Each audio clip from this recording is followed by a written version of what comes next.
iki ngiki rero natwe ntabwo tugomba kucyemera. Hagomba gufatwa ingamba zikarishye, hagomba gufatwa imirongo ntarengwa, uwakoze icyaha wese agakurikiranwa agafatwa. Preskid ntaze gukubirwa mu kagozi ngo akubirwa ahantu he ku giti cye wenyine kandi atanakoze ibyaha wenyine. Uko byagenda kose bahagize. Ndetse ndasaba yuko hakorwa iperereza, ariko nanjye ngiye kuryikorera guhera kuri minsi ya 2015 kugera kuri minsi ya 2022, tumenye uburyo amakamba agiye atangwa, tumenye imbaraga zibyihishe inyuma, tumenye icyakozwe kugira ngo abakobwa batware amakamba. Naho bze nibaza cyane ati se kubera iki abakobwa b'abanyarwanda kazi ko ari beza, kuki bajya muri Miss World cyangwa se mu yandi marushanwa ugasanga nta n'ikamba na rimwe batwaye? Kubera iki? Ese n'ubuswa bwabo? Ese n'ubwiza n'ububi bwabo? Kandi tuzi yuko igihugu cy'u Rwanda ubundi turaba mbere, umutekano, amajyambere, amashuri, ibiki tuza ku mwanya wa mbere, ubuvuzi, ibikorwa remezo, ikoranabuhanga, Rwanda no Rwambere. Ariko hari ibintu bidasobanura. Ni gute tuvuga ngo dufite abakobwa beza ariko twajya mu marushanwa y'ubwiza ntagire utwara ikamba? Nanjye nta yindi choice nari mfite. Ati nanjye nashaka kubohoka, nta kibazo mbifiteho na gito rwose. Nge nta muntu ujya undangiza, nge nta muntu ujya unsebya ngo bimuhire, ariko narinzi ako ariyo right answer ya nyuma kunyihakana nkuko Petero yihakanye Yesu. Ati isaki maze kubika inshuro 3. Aya ati isaki ikimara kubika urabonyakanye inshuro 3. Ati ejo bagiye bampamagara na mama we yarababaye sana ngo wavuze ibintu biri private. Noneho Eliel Sanda itamusubiza ati erega ejo nari kumwe na mama we na sister we, izina rya sister we ntabwo ndivuga, nimugoroba ndanabumva kungaya cyane. Then no ubimera makuru yasavuga ati man ejo Jori Yiriwe Arira yari afite gahunda yo kujya mu burengerazuba, abura imbaraga, yagiyeyo nijoro ahari. Waramubabaje sana na family yabo ngo ibyo wakoze ni nko kuriza umuntu igiti yagera hejuru mu bushorishori ukagitema ngo amanuke. Noneho Ariel Sanders avuga ati we debate on it last night but I can blame we debate on it last night but I can't blame myself, I can't blame Jory, I can't blame anyone nyuma yo kunyihakana. Uwo ni uwa mbere Mutesi Jory yihakanye akamugambanira. Yarazi ko bazakomezanya after gutorwa Miss Rwanda 2016 mu kumwihakana. None hakurikiyeho Preskid ndetse nabo bakoranaga. Byarabaye aba bombi rero nabo bari mu bayobozi bategura Miss Rwanda ushinja Preskid ibi byaha yakoreye abakobwa mu gihe cyahise. Ntibyari gupfa kwemera, dore ko no kubona abakobwa bemera kubivuga ku karubanda bitari gukunda. Hari hakenewe fresh evidence zako kanya. Uko niko Muheto yinjiye muri operation Take It Down. Miss Megan, Elisa na Liliane bari bicaye ahantu hamwe bafite n'abashinzwe umutekano. Hari inkuru zivuga yuko Miss Megan, Miss Elisa, Miss Liliane bari mu gihe bari bagiye kuri stage bagiye gufelicita guhikamba Miss Mfite Muheto Divine, basize telefone zabo mu byicaro byabo. Aranyirukaye nta kundi none se ko ari akarima ke. Ariko ntabwo yanyirukanye kuko bibaho guhinduka n'abanyamuramaka, ariko nyamuneka nareke kunkura ku mugati no kuri hit none se. Abantu bati ko tubona Jory President kugera mwigize ry'agakega kibi turabigenza gute? Ntacyo yantwara turacyarubanamo nta hantu yanshira turi kumwe tu. Uravuga ati n'ibinanga ndazana Miss East Africa mu Rwanda. Niko bimeze. Nakomeza kunyirengagiza ntabwo tuza kumvikana.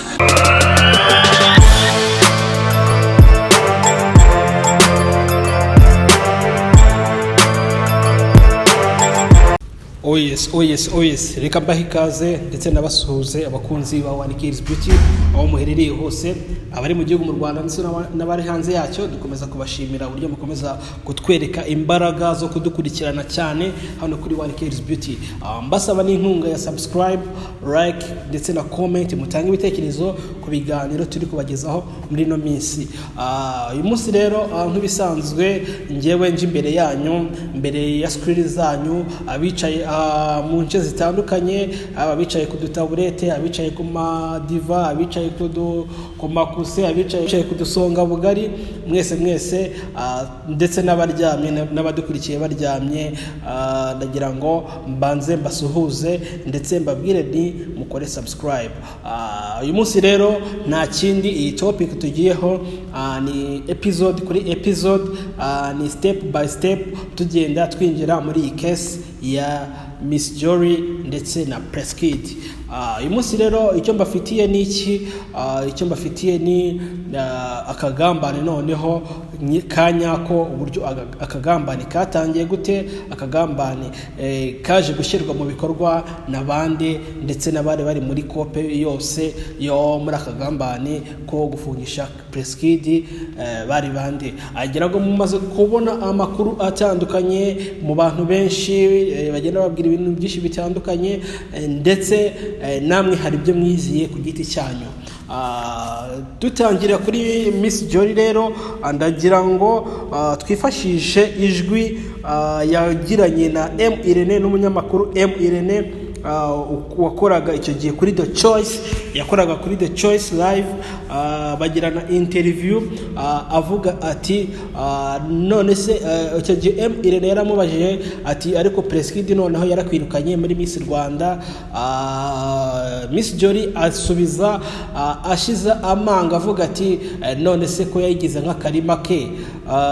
Noneho bivugwa yuko ako kanya nibwo Irene yavuze ati se ubu ngubu ugiye kuzana noneho Miss East Africa uyizane muri mu Rwanda. Miss Jory aravuga ati nitutumvikana ewan hari ibigomba kumubaho bikomeye cyane. Ndagira ngo iri jwi ndabanza ndibakinire, nimba ariko bibakinira bundi mwumve ukuntu ibintu byari byifashe. Aranyirukanye nta kundi, none se ko ari akarima ke. Ariko ntabwo yanyirukanye kuko bibaho guhinduka n'abanyamuramaka, ariko nyamuneka nareke kunkura ku mugati no kuri hit. None se abantu bati ko tubona Jory Preskid kugera mwigize ry'agakega kibi turabigenza gute? ntacyo yantwara turacyarubanamo nta hantu yanshira turi kumwe tu.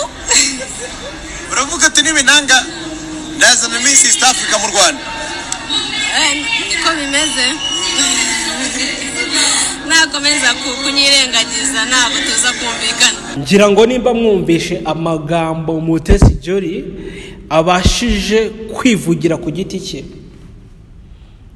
ati ntago yanyirukana tuzarubanamo. Yo arongera ati nyaboneka yinkura ku mugati, yinyambura hiti. Hiti ni danger, yinyambura hiti, yinkura ku mugati. Ibyo bishatse kuvuga iki? Inzira Mutesi Jory yingizagamo amafaranga, Preskid yaramaze kuzihagarika.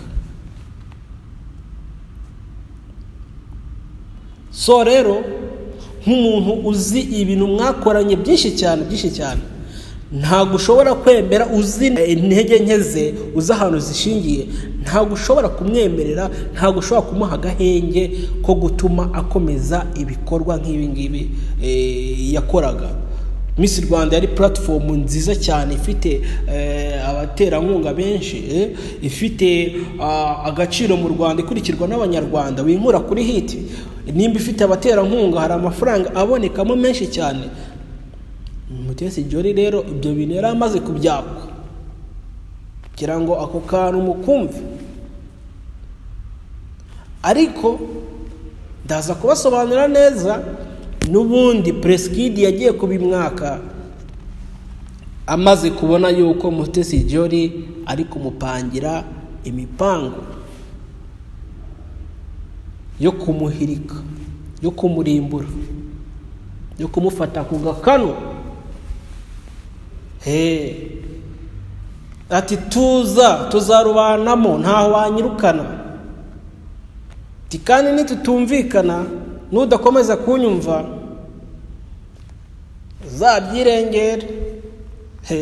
uzabyirengere kabisa. Iyi statement ya Miss Jolly yari irimo ukuri kwinshi cyane abantu batashatse kumva kiriya gihe, ariko iyo urebye neza usanga iyi statement ya Miss Jolly yari yamaze kuvuga ibintu byose. Yari yamubwiye ati turatugabane niwanga bimeneke. Preskid ashobora kuba atarabyumvishe nawe rero, akumva yuko afite amaboko, afite bya big fishes bivuga yuko byasambanyaga abakobwa bo muri Miss Rwanda, avuga ati izi big fishes za nkavaringa mu gihe cyari cyo cyose, nta kintu ushobora kuba, mfite amaboko akomeye cyane. Naho ntakamenye ngo bajya baca umugani ngo iki ni ikigo, iyo yagize umujinya ngo Satani aramanuka agafata isomo.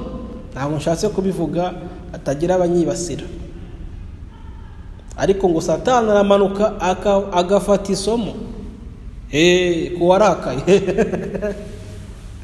Urumva? So rero aka kagambane rero Mutesi Jolly yagiriye Preskid, ndagira ngo mbabwire neza yuko atari we wa mbere yaba yihindutse ku munota wa nyuma. Preskid si we wa mbere Mutesi Jolly agambaniye, si we wa mbere ahiritse. Ati bimeze gute rero? Muri 2016 nibwo umukobwa bita Mutesi Jolly yatsindiye ikamba ryo kuba nyampinga w'u Rwanda 2016. Muri urwo rugendo rero hari abantu baba bagomba kugufasha, hari abantu baba bagomba kugusapotinga, bakagutaho icyuya cyabo, bakagutaho imbaraga zabo, bakagutaho amafaranga yabo kugira ngo ugere aho ugera, kugira ngo ugire achievement. Cyane yuko n'ubundi byavuzwe yuko Mutesi Jolly nta bantu yari aziranye nabo muri industry ya music, ya entertainment, nta banyamakuru yari aziranye nabo, nta ba photographe yari aziranye nabo, nta connection yari afite. Icyo gihe rero yagombaga kugira umuntu wamufasha muri ibyo byose, kandi bagatira attention nkuko twabivuze ya Preskid, kugira ngo Preskid bereke Preskid yuko hari umukobwa ufite potential ushobora kwinjira muri rushanwa rya Miss Rwanda, bakamushyigikira akagera kuri finale akanaritwara. Cyane yuko bizwi yuko n'ubundi byakundaga kuvuga yuko ritwarwa n'abana b'abakire, n'abana b'abayobozi bari hejuru.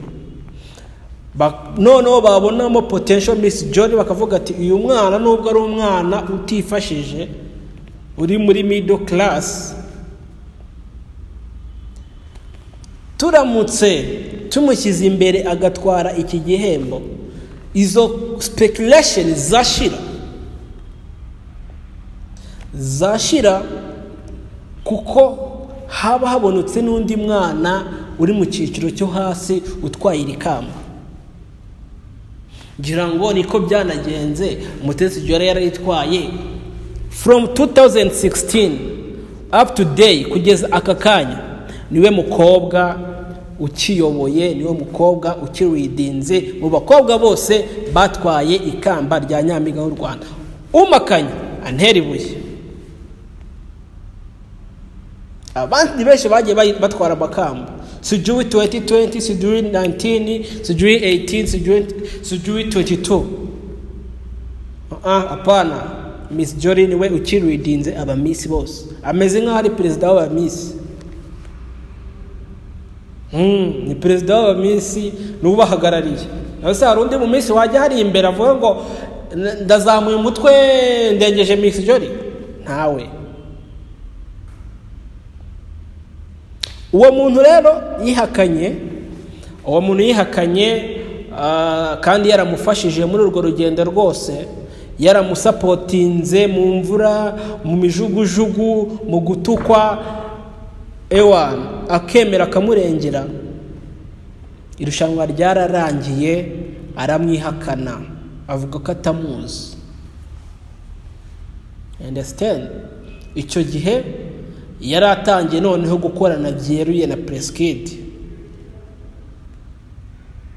kandi mu by'ukuri Mutesi Jory akiri muri process yo kuvuga ngo reka niyamamaze ndebe buryo banaba Miss Rwanda, uwo mugabo yaramufashije mu buryo bukomeye cyane, ndetse twanababwiye yuko ari nawe wamuhuje nande na Preskid,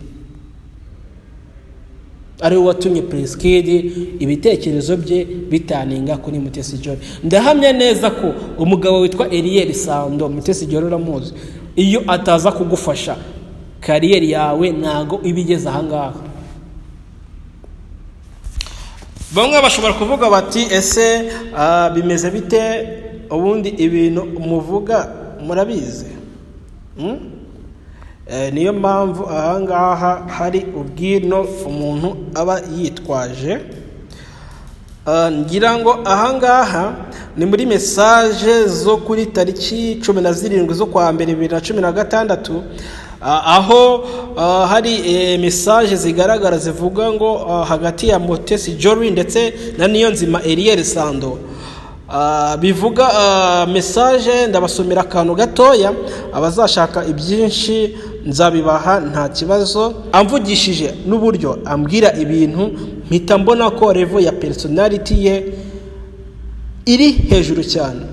Buriya no kumenya gusubiza ni ikintu cy'ingenzi cyane. N'uburyo wagiye umbwira about you narabyishimiye cyane. Nkakuriye wagiye umbwira ukuntu utaziranye n'abantu benshi, byamfashije mu kugira courage mu kugushyigikira. It's good to share aho ufite intege nke ngo tuzongere. Ahangaha ikintu yasobanuraga neza, Mutesi Jory yavugishije Ariel Sando amubwira about herself, ahita abona personality yiwe. Personality ya Mutesi Jory nta yindi ni public speaker, azi kuvuga neza imbere y'abantu. Ni nayo mpamvu yese yongera akantu ngo burya no kumenya gusubiza ni ikintu cy'ingenzi cyane. Uburyo Mutesi Jory yasubizaga byari ibintu byari smart, byari ku rwego rwiza, kumveka abantu bose. Nono akandi yongeyemo nakandi ngo n'uburyo wambwiye yuko utaziranye n'abantu benshi muri showbiz, abanyamakuru, abastar, kubutaziranye nabo ngo bagusupportinga bagende bakwamamaza. Ahubwo njewe uzikata za Miss Rwanda aba ni njewe uzigushiramo uburyo nzizi, sibyo? Burya iyo wavuzwe cyane n'abastari cyane, abastari bagushidukiye muri Miss Rwanda, burya nawe ushaka gutwara ikamba. Hari izindi criteria. Iyo criteria no kuvuga ngo yuzwe n'abastari cyane, nimushaka mu bireba abatwaye amakamba bose ushobora kuba populaire, ariko mu gihe abastari cyangwa se abanyamakuru bari kugushyigikira cyane. utwara ikamba ntabwo byashoboka, ahubwo nk'uko Miss Rwanda yabaga ifite ibintu igenderaho, Ariel Sando yabaga abizi igihe cyo gutangira ifoto neza, ibibazo agomba kwitrainingaho, kumenya ubuzima bw'igihugu, kumenya connaissance générale. Ariel Sando we akaba azi ngo ahangaha ugomba kwiga ibi ngibi, aha ugomba kwiga ibi, ugomba guseka gutya, ugomba gutambuka gutya. Ibyo byose akamutrainingaho kugira ngo ahugire mu bintu by'abastari, ahubwo akamuha focus y'ibyo agomba gukurikirana. Ahangaha rero Mutesi Jolly ku giti cye we yari yandikiye ngo wow, nukuri I'm so much honored. Ati ndikumva mfite nk'icyubahiro, numva nakugomba icyubahiro runaka. Iyo aba nari mfite uburyo nkushimira, I would. Gusa Imana ibane nawe, ariko Imana ibane nawe. Then Mutesi Jolly arakomeza hepfo gatoya ati ariko nta wamenya, today shobora kubura uko nkushimira bihagije, ariko nta wamenya uko ejo bizaba bimeze. Even if I don't become Miss, ungaragarije umutima wa kimuntu kandi urakoze cyane. Aho ngaho yari ari kubwira uwe kwakwita nka manager we Ariel Sando. Icyo yavuga ati nubwo ntaba Miss rwose nzagushimira. Yabaye Miss ahubwo amukubita uw'inyuma. Birakaze haga rwose ntabwo bizoroha. So then Ariel Sando yasamubwira ngo nutaba Miss ntibizarangiriraho, hari undi muntu uzaba. Ati nutaba Miss ntago bizarangirira Miss Jolly, hari undi muntu uzaba. Urumva yamuhaga motivation irenze cyane, akamwereka yuko atabaye na Miss ubuzima butaba burangiye, kandi aracyafite future nziza n'ubundi. Ahita avuga ngo ubundi in our daily life we have to do our best every day and God igakora the rest. Nta n'impamvu yo gutekereza uko. Urumva ati mu buzima bwa buri munsi twe tuba tugomba gukoresha imbaraga zacu tugakora ibishoboka byose, ibisigaye bigakorwa n'Imana. Ubundi nibyo uzakore cyane, ibindi uberekere Imana, kuko Imana nayo iba yabonye yuko hari nibura imbaraga zawe, sibyo? Niba utaye intambwe imwe izaguterera 99. Ndabikubwiye. Urumva? So nizo motivation Ariel Sando yamuhaga. Nutabana Miss uzaba undi muntu, kandi nukakomeza no kubitekerezaho cyane gutyo ngo nago na Miss mufite. Ndabizi yuko ufite ubushobozi bwo kuba Miss. We yabagazi nibyo yakoze, yabagazi uburyo yagiye kuvuga hejuru, yabagazi indwano zose yakoze kugira ngo umukobwa ajye kuri light. Yes. Ahangaha rero iyi message yo WhatsApp nago nyisoma, yenda ubutaha nibwo nzayibabwira. Ni ibintu byabo ku giti cyabo bari kuganira. Noneho aho byaje gukomerera, murabizi yuko nababwiye yuko Mutesi Jolly atigeze arara iwabo nyuma yaho atsindiye irushanwa rya Nyampinga w'u Rwanda. Ahangaha rero ngiye kubabwira ahantu yaraye. Yenda bamwe bashobora kubyemera 50%, abandi yenda ntibabyemere 50%. It's up to you. Biterwa nawe ibyo wifuza kumva. Ahangaha ni ikiganiro umunyamakuru Ariel Sando ndetse yari na manager wa Miss Jolly yagiranye n'undi muntu. Ahangaha ni umunyamakuru ukoreye igitangazamakuru gikomeye hano mu Rwanda. Ntago mvuga izina rye, nta nubwo icyo gitangazamakuru nkivuga, ariko ngiye kubabwira ibintu bandikiranye.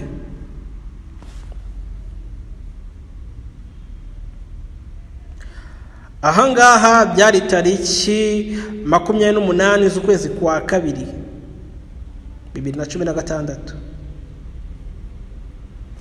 ahangaha Ariel Sando yaramubajije ati none se Jolly yari yakubwiye ko ndi manager we?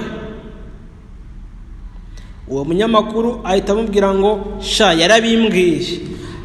Then Ariel Sando ahita amubwira ngo good. Tariki 28 z'ukwa kabiri nibwo Mutesi Jolly yatowe kuba Miss Rwanda 2016. Kuri tariki 29 mu gitondo uwo munyamakuru yandikira Ariel Sando aramubaza ati man mwaraye muboranye se? If yes namubona gute? Kuko yari yamaze kumubwira ko ari manager we, na Jolly yari yamaze kubwira uwo munyamakuru ko Ariel Sando ari manager we. Yaramubajije ati se mwabonanye? Nimba if yes namubona gute? Yashakaga kumukuraho inkuru. Urumva yari breaking news ya mu gitondo, yari 3:23. Noneho Ariel Sando yaramusubije ngo ndaje nkurebe nkubwire uko ibintu bimeze nka saa 6. Noneho umunyamakuru atamubwira ngo ni kera man ndashaka ko nta wananga iyi nkuru. Twe tuba tugomba gushaka inkuru mu bambere tukayikubona mu bambere. Niwe munyamakuru mwiza. Noneho ubwo ngubwo nko masaa 4 yaramwandikiye ati Kongsman ati ndashaka guhita nsura Jolly nkamukuraho inkuru mbere y'abandi. Then ubwo ngubwo yahise amubwira ngo bari muri bootcamp. Icyo gihe rumva bakimara gutorwa basubiye muri bootcamp. Noneho aramubaza ati kugeza ryari se abakobwa bose uko ari 15 se? Niko umunyamakuru yamubajije. Noneho aramusubiza ati ariko ni ibisanzwe bahita basubira muri bootcamp gusezeranaho ndetse no kwishimira uwatsinze. Noneho umunyamakuru yasamubwira ngo ndabyibutse baravamo today ariko ashyiraho akabazo sha uriya mukobwa naramutukiwe banshyiraho igitutu ko ngo nkora inkuru zimutonesha. Uwo munyamakuru wundi niko yabwiye Ariel Sando yavuze ati rwose mfasha ngewe basi mubone mukoresha inkuru ya mbere kuko naramutukiwe kuko nakoraga inkuru zimutonesha. Ahangaha rero haciyemo iminsi ngahe hari tariki ya 4 March. Urumva umunsi batorwaho bagiye kwishimana n'abandi bakobwa, ariko iyo minsi yindi yarenzeho Mutesi Jolly atarataha iwabo ntago ndamenya hano yarari, ahubwo nicyo tugiye gushakisha tumenya ngo yarari mu biki, yarari he, yari yatashye iwabo se cyangwa se yarakiri guserebura n'abandi. Nono ahangaha ndabona message itangira ngo hahaha ngo namanyanga ngo man umukobwa ko noneho nukuvuga ngo muri iyo minsi akantu tugiye kugeraho. Noneho muri iyo minsi nibwo Mutesi Jolly yihakanye wari manager we Ariel Sando, aramwihakana avuga yuko atanamuzi, kandi twababwiye za message zose bandikiranaga, za message zose zo kumumotivating. Mu kumwihakana rero umunyamakuru yanditse yagiye muri inbox ya Ariel Sando aramwandikira ngo man umukobwa ko akurangije nanjye nta yindi choice nari mfite, ariko mbonye akurangije kuko nibyo nakubwiraga, ntabwo wapfa kubona fact yuko yamufashije nyine, usibye mu magambo gusa nta contract nta kizibyo, nta n'uwari uzi ko Ariel Sando afasha Mutesi Jolly, so rero na fact yagomba kugaragaza ko asanzwe amufasha. Noneho Ariel Sando yase avuga ati nanjye nashakaga kubohoka, nta kibazo mbifiteho na gito rwose, nanjye nta muntu ujya undangiza, nta muntu ujya usebya ngo bimuhire, ariko nari nzi ko ari your right answer ya nyuma kunyihakana nkuko Petero yihakanye Yesu. ati yingi n'ubundi nari mbizi yuko iki kintu abantu bakunda kukigira abamanager abanyamakuru gufasha umuntu yamara kugera kuri achievement kuri goals ziwe agahita kubwira ati toka kure wakibwaho Jess kwiza bipango ndagusohoje cyane ibi bintu namuka bijyamo muhobagurika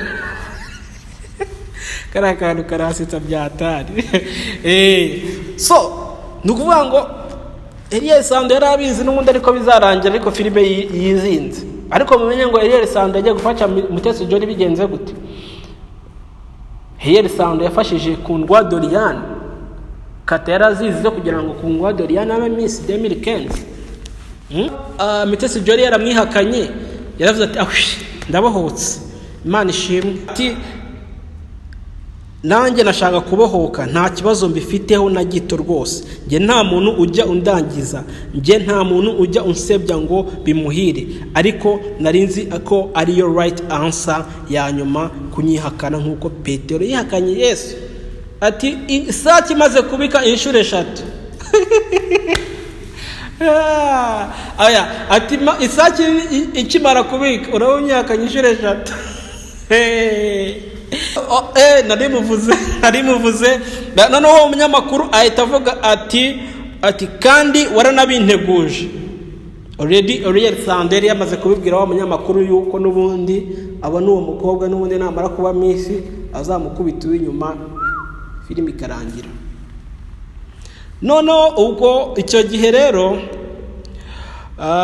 noneho ikintu witwa Elias Sando yasakora nawe yahise ashyira amabanga afitanye na Mutesi Jolly hanze ibintu byose yamufashije ibintu byose bagiranye amachat yabo yose yari naho niki ichat yo ntago nyivuga yenda dushaka kuzayifashisha mu kiganiro cy'ubutaha ahangaha wa munyamakuru yase ajya muri inbox Elias Sando amaze gushyira ibintu byose hanze uburyo umuntu yamwihakanye akerekana amachat bafitanye hanze ko baziranye uwitwa umunyamakuru yase aza abwira Elias Sando ati uko biri kose family ya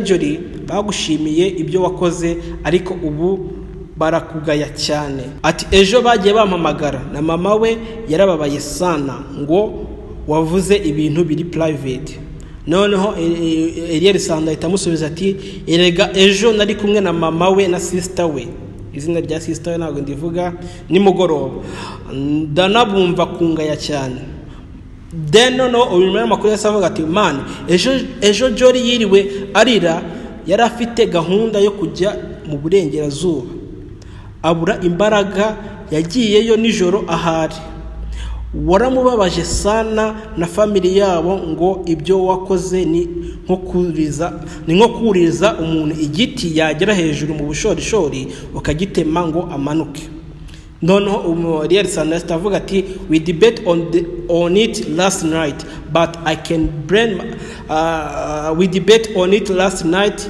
but I can't blame myself I can't blame Jolly I can't blame anyone nyuma yo kunyihakana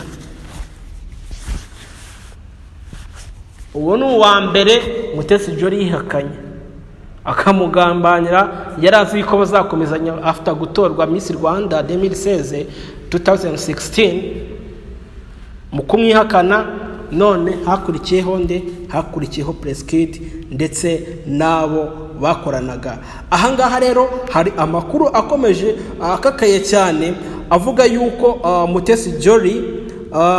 Mutesi Jolly reka nze mbarebere neza ati ibyo benshi bakekaga bitangiye kujya ku mugaragaro Muheto na Hope barakoreshejwe nkuko nabibabwiye n'ubundi kara gatego ka Muheto Hope yagombaga kuza ari nk'umuntu ushinja ikimenyetso gishinja nicyo Jolly yashakaga Megan na Liliane batewe ubwoba Elisa abaroyo arabizira ajyanwa ku kiwanja murabizi ko Elisa yemeye kunamba kuri Kid aramutse arokotse n'ibi bintu rwose uzahita ushyira umwana mu mago ruriya ni rwo rukundo nk'abasore dukeneye iki gihe. Ntabwo dukeneye wa muntu ukubona waguye muri rigore akavuga yuko atanakuza.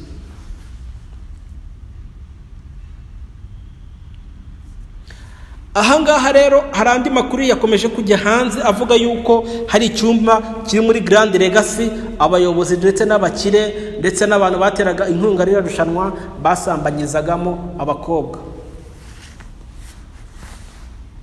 Kandi Mutesi Jolly icyo cyumba agifiteho amakuru nawe.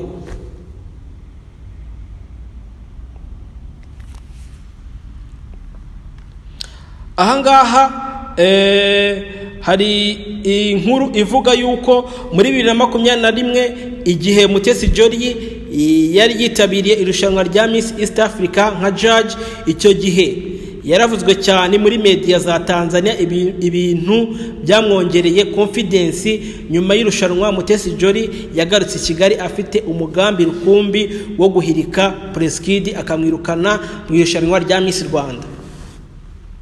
Mutesi Jolly akigera i Kigali kuri tariki 13 z'ukwa gatatu 2022 yitabiriye ikiganiro na The Choice Award. Cya kiganiro ababwiye nyitangira. Icyo gihe hari habaye The Choice Award, agirana ikiganiro n'umunyamakuru witwa Irene Murindahabi.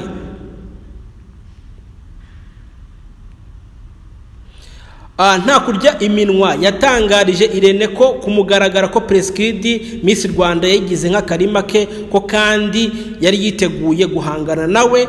Abenshi babigize nk'ari ibintu bisanzwe, nyamara Jolly yaratangije intambara yeruye kuri Preskid cura umugambi. Mutesi Jolly na Rutaganda Joel waburiwe irengero ndetse yari umwe mu bashinzwe media and communication muri Rwanda Inspiration Backup itegura Miss Rwanda. Bacize umugambi w'uburyo bazanyaga Preskid iri rushanwa.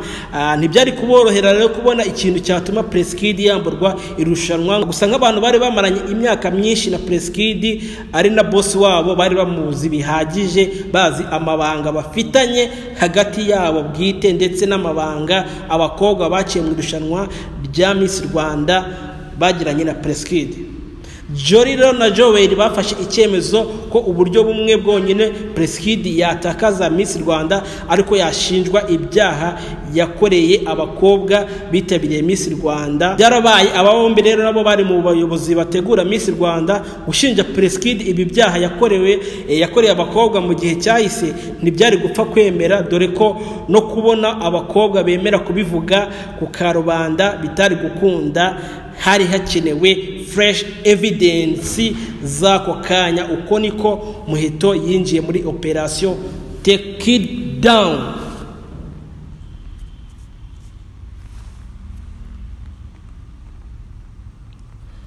Ahangaha Miss Megan, Elisa na Liliane bari bicaye ahantu hamwe bafite n'abashinzwe umutekano bitegeye urubyiniro. Miss Muheto Nshuti Muheto Divine yari ahagazeho. Ahangaha rero hari inkuru zivuga yuko Miss Megan, Miss Elisa, Miss Liliane bari mu gihe bari bagiye kuri stage bagiye gufelicita guhikamba Miss Nshuti Muheto Divine, basize telefone zabo mu byicaro byabo. Mu gusiga za telefone mu byicaro byabo baragarutse basanga telefone zaburiwe irengero. Kandi icyo gihe Miss Mutesi Jolly ntago yari ari muri iyo crew. Hagakomeza kwibazwa neza ati ese izo telefone ninde bazijyanye, izo telefone zagiye gukoreshwa iki? Kandi abo bakobwa bose batatu bashinjwaga gukundana na Preskid.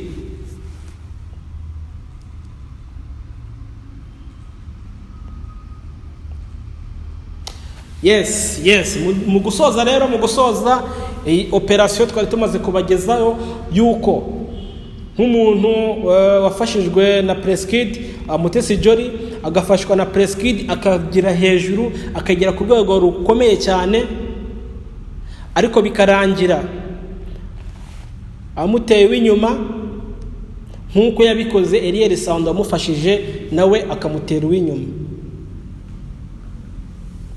Hari ikintu bajya bavuga muri no singo uyu ushaka gukira urahemuka ugira nabi, ariko ntago ari byo. Ushobora gukira no munsi ariko ntago bitinda kukugaruka anytime. Ushobora ibyo wagezeho byose bikagwa mu munsi umwe. Ngewe ntabwo nazanga ngo mpakane ngo yenda Preskid nta byaha yakoreye abakobwa, ariko abona ubutabera bukwiriye, ntaze kugerekwaho ibyaha byinshi, ntaze kugerekwaho n'ibyo atakoze kugira ngo bamutemereho icyo nakwita bamutemereho mu kitoga. Preskid nimba hari ibyo yakoze, nimba bihari koko azabikurikiranweho, ariko nimba hari ibyo atakoze bizahanirwe ababikoze. Habira byo kujyana abakobwa mu byumba, ndahamya neza ko atari Preskid wagurishaga abakobwa wenyine muri biriya byumba. Hari abandi nabo babagurishaga, abari bari muri timu ya Miss Rwanda bagurishaga abakobwa ku bayobozi cyangwa se ku bantu bakomeye cyangwa se ku bantu bafite amafaranga, bakabagurisha ku bakobwa bakabajyana mu byumba by'ibanga, nkuko byamaze no kwemezwa yuko abakobwa b'i Kigali b'abana bajyanwa mu byumba biri private bagahohoterwa bagasambanyirizwamo. Iki ngiki rero natwe ntabwo tugomba kucyemera. Hagomba gufatwa ingamba zikarishye, hagomba gufatwa imirongo ntarengwa. Uwakoze icyaha wese agakurikiranwa agafatwa. Preskid ntaze gukubirwa mu kagozi ngo akubirwa ahantu he ku giti cye wenyine kandi atanakoze ibyaha wenyine. Kandi nabo ba Miss ko byagenda kose bahagize. Ndetse ndasaba yuko hakorwa iperereza, ariko nanjye ngiye kuryikorera guhera kuri Miss ya 2015 kugera kuri Miss ya 2022, tumenye uburyo amakamba agiye atangwa, tumenye imbaraga zibyihishe inyuma, tumenye icyakozwe kugira ngo abakobwa batware amakamba. Iri ni icukumbura tugiye kuzakora, tumenye neza byagenze gute kugira ngo abakobwa batware amakamba. Kuko nkuko mubyumva ibi bintu birimo amacenga menshi cyane.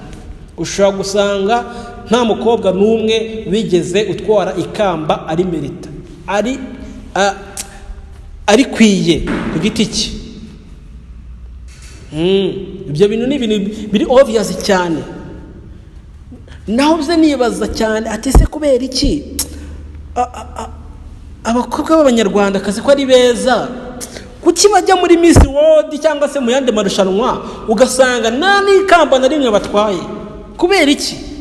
Ese ni ubuswa bwabo? Ese n'ubwiza n'ububi bwabo?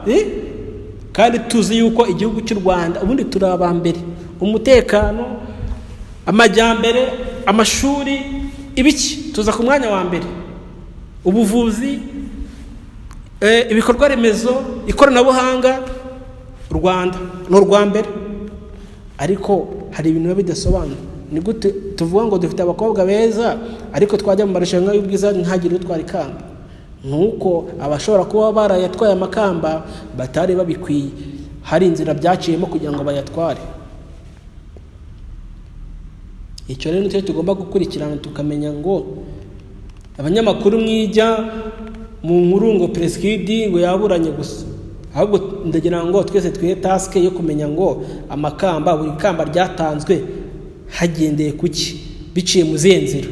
Icyo ngicyo nicyo numva yabo umukoro mwiza, no kugira ngo irushanwa rizagaruke rigarukanye imbaduko, rigarukanye potential, rigarukanye abantu baryizeye bavuga bati noneho turajya muri Miss Rwanda, turahagara igihugu cy'u Rwanda neza, turazana amakamba avuye hanze, turakora imishinga neza. Niko mbyumva. So rero iyi ngiyi yari operation yo kuvuga ngo Mutesi Jolly siwe wa mbere agambaniye Preskid, siwe Mutesi Jolly, si wowe Preskid, ngira ngo urabizi Ariel Sandura muzi, urabizi uburyo mwamugambaniye, nawe rero arakugambaniye. Sapore brother, pole wihangane rwose, ubutabera buca inkoni nzamba. Preskid rwose nimba yarakoze n'ibyaha nanabihanirwa abihanirwe mu buryo bworoheje, ntabihanirwe mu buryo bwo kumukanyaga, kuko ni umwana w'umujyambere, nawe akwiye gutera imbere. Yateje imbere abakobwa benshi, nubwo hajemo utuntu tw'utubazo akakora ibyaha nawe akijandika mu mafuti tutashyigikira, ariko nawe ni umujyambere. Kandi umushinga we hari benshi wahaye akazi, hari abanyamakuru wateje imbere, hari ibitangazamakuru wagaburiye, hari abantu abajaji wahaye akazi, abakobwa baritinyutse, hari impact wagize muri society. Umushinga wari mwiza, nubwo yaje kugambanirwa n'umwe mubo yizamuriye. Erega burya nta wakwica atakuzi, ugambanirwa n'inshuti yawe. Bakunda kuvuga ngo ubundi uzatinye inshuti yawe iguhora hafi, iguhora igutakagiza, ahubwo umwanzi wawe bikwereka ntuzamutinye, kuko ubuzi uburyo mwirinda. Reka dusoze twigendere. Yari wa musore wanyu Prizo the Lion, nkeneye usanga kuri Instagram account yanjye, kore follow, ndetse no kuri kiganiro shira ibitekerezo, ndetse ukore subscribe, ukande no kukazogera kugira ngo update yari yose tugushyizeho ako kanya uzajye tuyibona. Naho ubundi ibya Miss Rwanda, ibya Mutesi Jolly special operation tugomba kuyikomeza ku munsi w'ejo, tubabwira n'ibindi byinshi cyane tugomba kubagezaho. Ubundi ibintu bigende neza, abagiye kuryama bayi, ababyutse mu byuke neza, abajya mu mirimo yanyu mujye mu mirimo yabo neza, abari gukora akazi mukora akazi neza. Ubundi ejo muzabone bando zo kureba ibindi biganiro tuzabashyiraho. Ciao turabakunda, hasta la vista, hasta la manyola, respect.